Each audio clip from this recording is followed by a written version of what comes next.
নমস্কার বন্ধুরা, আমি প্রবীর কুণ্ডু। আমার চ্যানেলে সকলকে স্বাগত।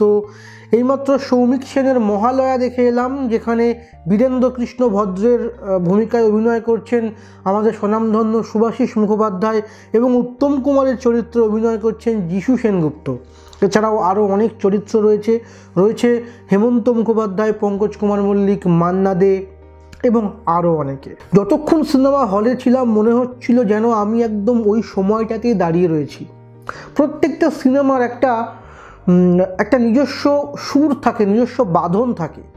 যদি আপনি আপনার সিনেমার যে গল্প, সেই গল্পের সঙ্গে আপনার গল্পের গতি এবং বাঁধনকে এক করতে পারেন, তাহলেই এই ম্যাজিকটা সম্ভব।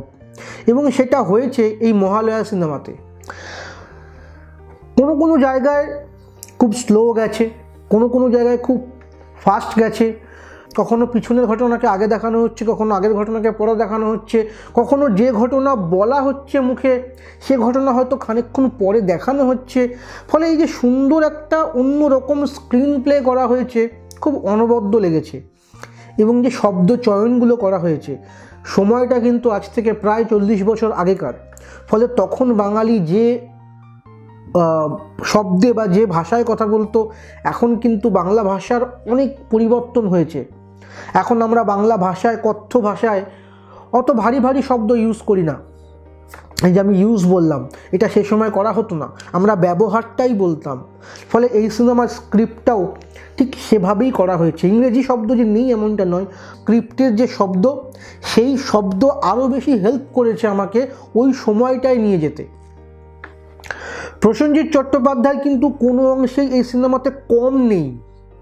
আমি জানি না কেন প্রসেনজিৎ চট্টোপাধ্যায়কে ট্রেলারে বলুন বা সিনেমার যে প্রচারে, সেখানে খুব বেশি করে দেখা যায়নি। দেখা গেলে হয়তো আরও বেশি দর্শক এই সিনেমা দেখতে আসতো। কিন্তু প্রসেনজিৎ চট্টোপাধ্যায় কিন্তু সিনেমার অনেকখানি জুড়ে রয়েছে। প্রসেনজিৎ চট্টোপাধ্যায় এর আগে দোসর সিনেমা করে ন্যাশনাল অ্যাওয়ার্ড পেয়েছেন, রাষ্ট্রীয় পুরস্কার পেয়েছেন। তার পুরো সিনেমাটা জুড়েই অভিনয় ছিল বিছানায় শুয়ে। এখানেও পুরো সিনেমায় জুড়ে তিনি একটি চেয়ারে বসেই অভিনয় করে গেলেন। সত্যি কথা বলছি, ইদানিংকালে প্রসেনজিৎ চট্টোপাধ্যায়ের সেরা অভিনয়। জাতিস্বর, মনের মানুষ, দৃষ্টিকোণ, ইভেন এই রিসেন্টলি কিশোর কুমার জুনিয়র দেখার পরেও বলছি, এটা প্রসেনজিৎ চট্টোপাধ্যায়ের জীবনের সেরা 3টি অভিনয়ের মধ্যে একটি হবে। একবারের জন্য মনে হয়নি প্রসেনজিৎ চট্টোপাধ্যায়কে দেখছি। এর আগে মনের মানুষ বলুন লালন করছে, জাতিস্বর বলুন ফিরিঙ্গি করছে, দেখে মনে হচ্ছে যে হ্যাঁ প্রসেনজিৎকে দেখছি। এইখানে কিন্তু একবারের জন্য প্রসেনজিৎ মনে হয়নি, মনেই হচ্ছিল যে সত্যি একটা অবাঙালি, একটা আনকালচার্ড বড়লোককে দেখছি, যাকে একটা মাথায় বসিয়ে দেওয়া হয়েছে। খুব সুন্দর অভিনয় করেছে প্রসেনজিৎ চট্টোপাধ্যায়। সিনেমার নাম ভূমিকাতে আছে বীরেন্দ্র কৃষ্ণ ভদ্র, মূল চরিত্রে আছে, কিন্তু শুভাশিস মুখোপাধ্যায়ের অংশ,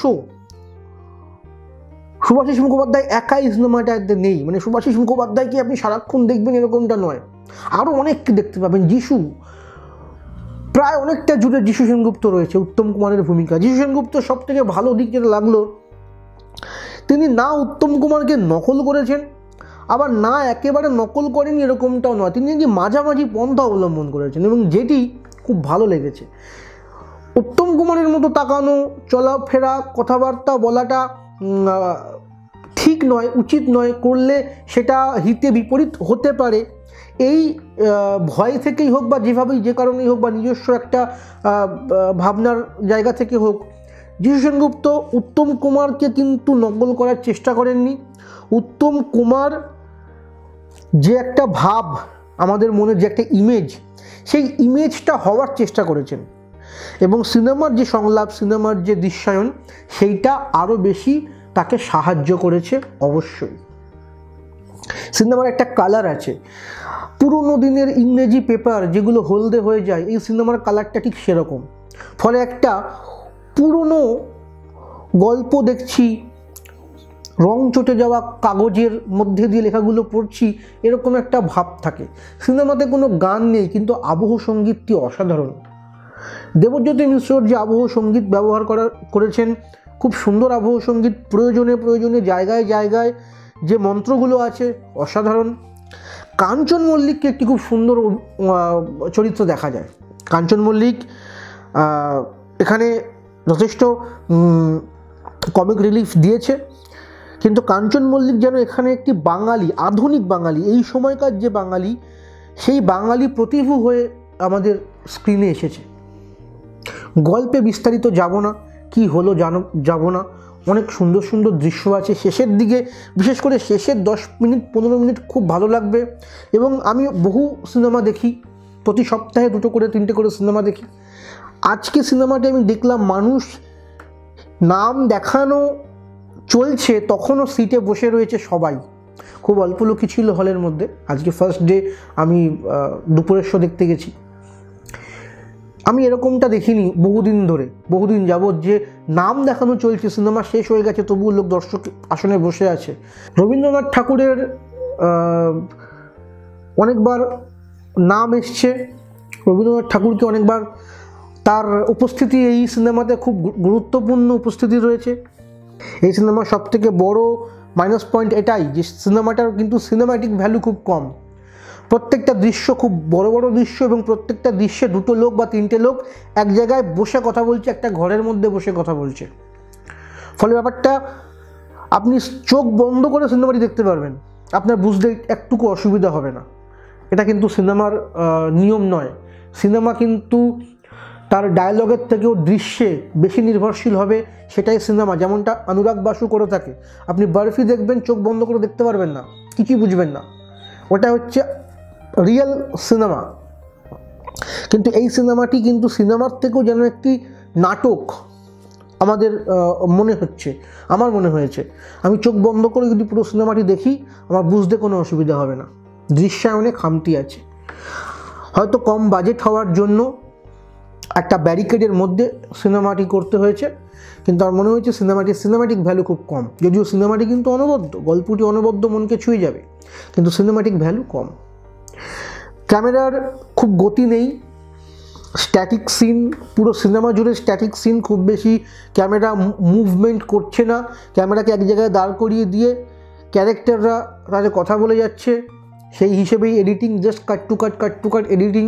ডিরেক্টর সৌমিক সেনকে একটাই কথা বলবো, আপনি ভালো গল্প বলেছেন, কিন্তু আমার মনে হয় আরও বেশি সিনেম্যাটিক ভ্যালুর দিকে আপনার নজর দেওয়া উচিত। আপনার এই গল্পটি আমার খুব ভালো লেগেছে, কিন্তু এই গল্পটির যে সিনেমাকরণ করা হয়েছে সেইটা কিন্তু খুব একটা ভালো হয়নি। আপনার যান, গিয়ে সিনেমাটি দেখে আসুন, খুব ভালো লাগবে। কিছু কিছু সংলাপ আমার বলতে ইচ্ছে করছে, কিন্তু আমি বলতে পারবো না, কারণ বললে আপনার মজা নষ্ট হয়ে যাবে। খুব ভালো লাগবে, মনকে ছুঁয়ে যাবে। শেষ দৃশ্য অবধি আপনি স্থির হয়ে বসে থাকবেন এই সিনেমাটি দেখার পর।